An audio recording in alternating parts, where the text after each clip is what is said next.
শোতে বইয়া ইসলামের বিরোধিতা করে, ওদের কথা মনে উঠলো মাঝে মাঝে আলহামদুলিল্লাহ বলি। বলবেন কি কারণে বলেন?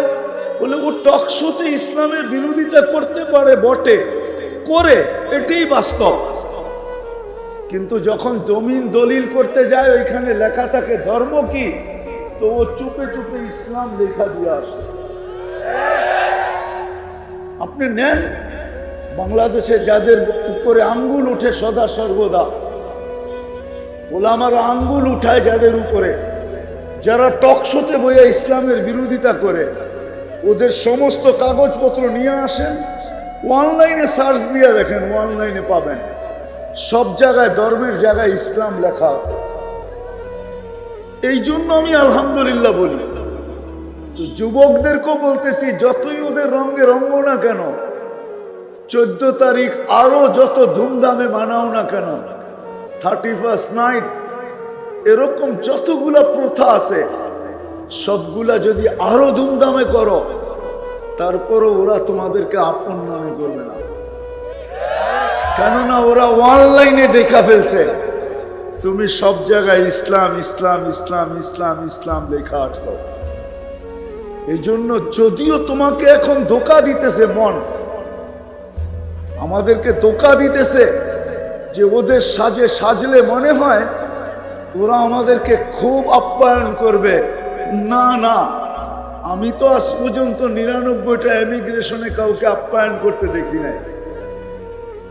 আমি তো দুনিয়ার কমসে কম, অহংকার করে বলতেছি না, আমি তো 99টা দেশের এমিগ্রেশন দেখছি। আমি নাম বলবো না, বাংলাদেশের এক লোককে আমি চিনি, বাংলাদেশের অনেক মানুষ চিনবে। একই সাথে আমরা ইমিগ্রেশন ক্রস করতেছিলাম, উনি ওই সাজেই ছিল, যেই দেশে ঢুকতে ছিল তাদের সাজেই ছিল, 100% তাদের সাজে। বুঝার কোনো উপায় ছিল না যে সে ওদের লোক না মুসলমান। আমি আগে ছিলাম, আমার পাসপোর্ট পাঞ্চ হয়েছে, পাসপোর্ট পাঞ্চ করছে আর আমার চেহারা দেখছে, তো যা পাসপোর্টে লেখা ছিল এটাই তো পোশাক আমার, ফিজিক্যালি এটাই ছিল, পাসপোর্টে যা লেখা ছিল ফিজিক্যালি ওইটাই ছিল। আমাকে 1 মিনিটের মাথায় বলছে ইউ আর গো, তুই চল। কিন্তু উনি যখন পাসপোর্ট দিছে, তো ওনারটাও পাঞ্চ করে দেখছে, পাসপোর্টে তো মুসলমান লেখা, কিন্তু রূপরেখা তো আমাদের মতো, এটা আমাদের সাজে সাজলো কেন? হইলনি সন্দেহ? তো বলছে তুমি একটু অপেক্ষা করো। ওই অপেক্ষা 6 ঘন্টা গেছে, 6 ঘন্টা। 6 ঘন্টা পরে বাহিরে আমাকে বলতেছে আমার 5 ঘন্টা ঘুম কমপ্লিট হয়ে গেছে। তারপরে ফোন করে বলছে হুজুর আপনি কোথায়? বললাম এতক্ষণ পরে, আমার তো 6 ঘন্টা লাগছে। সত্য এটাই, ওরা অনলাইন দেখে। এই জন্য তোমাদের পায়ে হাত দিয়া বলি, আজকে আমরা নির্যাতনের কারণ শুধু আর শুধু আল্লাহ মুসলমান হিসাবে, উম্মতে মুহাম্মদী হিসাবে অস্তিত্ব দিয়েছেন বটে, কুদরতি হাত দিয়া উম্মতে মুহাম্মদী বানাইছেন। আমাদের ইচ্ছায় না, আল্লাহর ইচ্ছায়। ওইখানে ইচ্ছা চলছে আল্লাহর, ইলেকশনে না সিলেকশনে। নমিনেশন পাইতে দেরি, ফুল ছিটাইতে দেরি করে না, ইলেকশন তো বহুত দূরে। আর এইখানে মানুষের হাতে ইলেকশন, মানুষের হাতে সিলেকশন, জনগণের হাতে সিলেকশন। আমি বুঝানোর জন্য বলতেছি। আর আমরা তো উম্মতে মুহাম্মদী, আল্লাহর কুদরতি হাতের সিলেকশন। নাইলে কোরআন কেন বলবে হুয়াজতাবাকুম?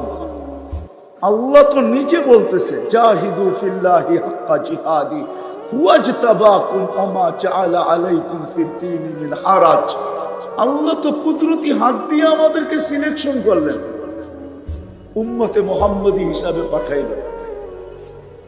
শুধু সিলেকশন তো করেন নাই, সাথে সাথে একটা মুকুটও তো লাগায়া দিছেন। আপনি মুকুটও বলতে পারেন, অথবা মনোগ্রামও বলতে পারেন।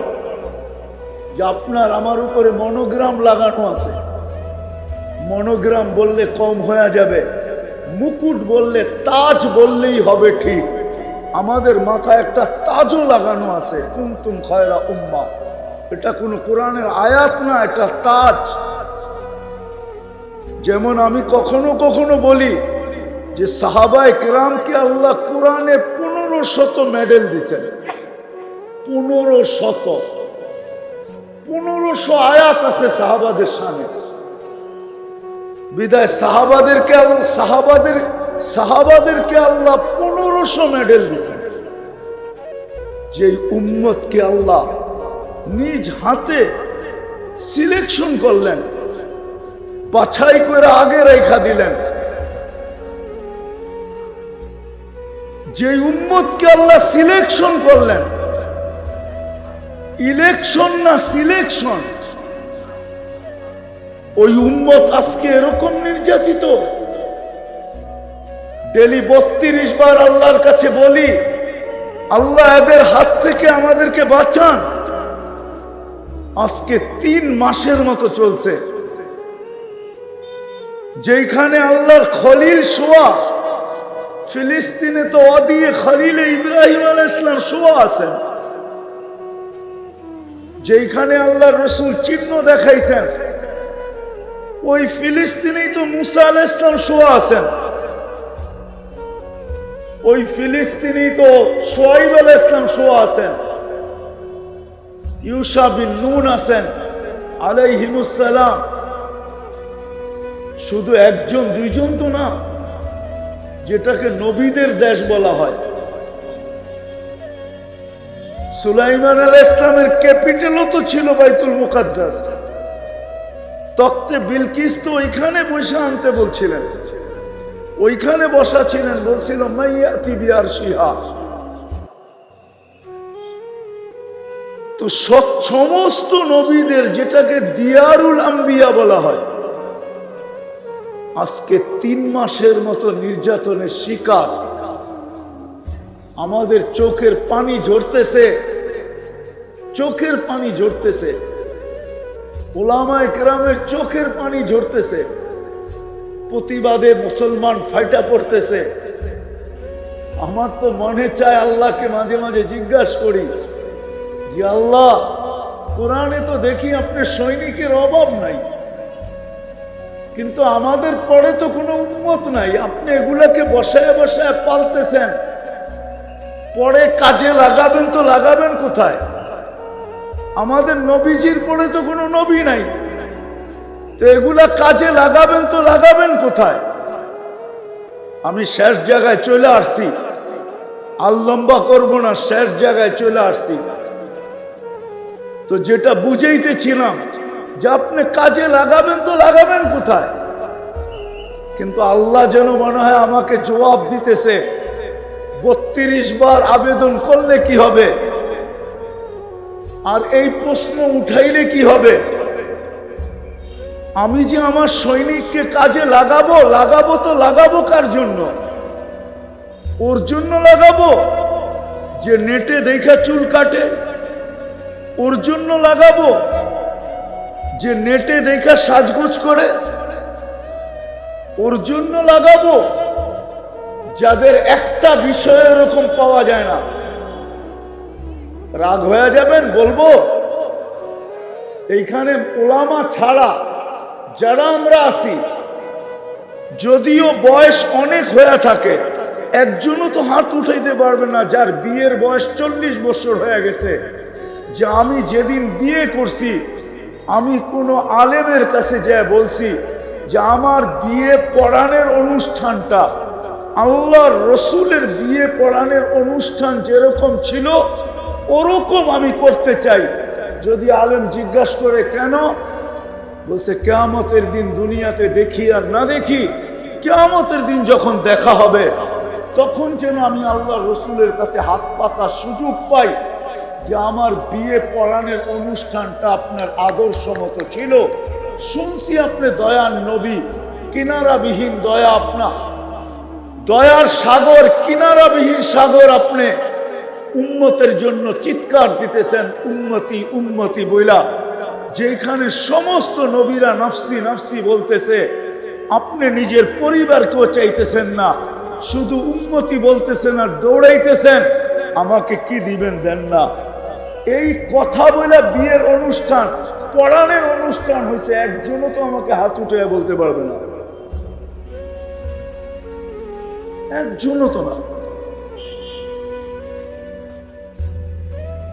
বলবেন বিয়ে তো আমি হুজুর দিয়েই পড়াইছি, পড়াইতে পারেন আপনি, নাইলে তো বুখারীর প্রথমে হাদিস আসতো না, ইন্নামাল আমালু বিন্নিয়াত।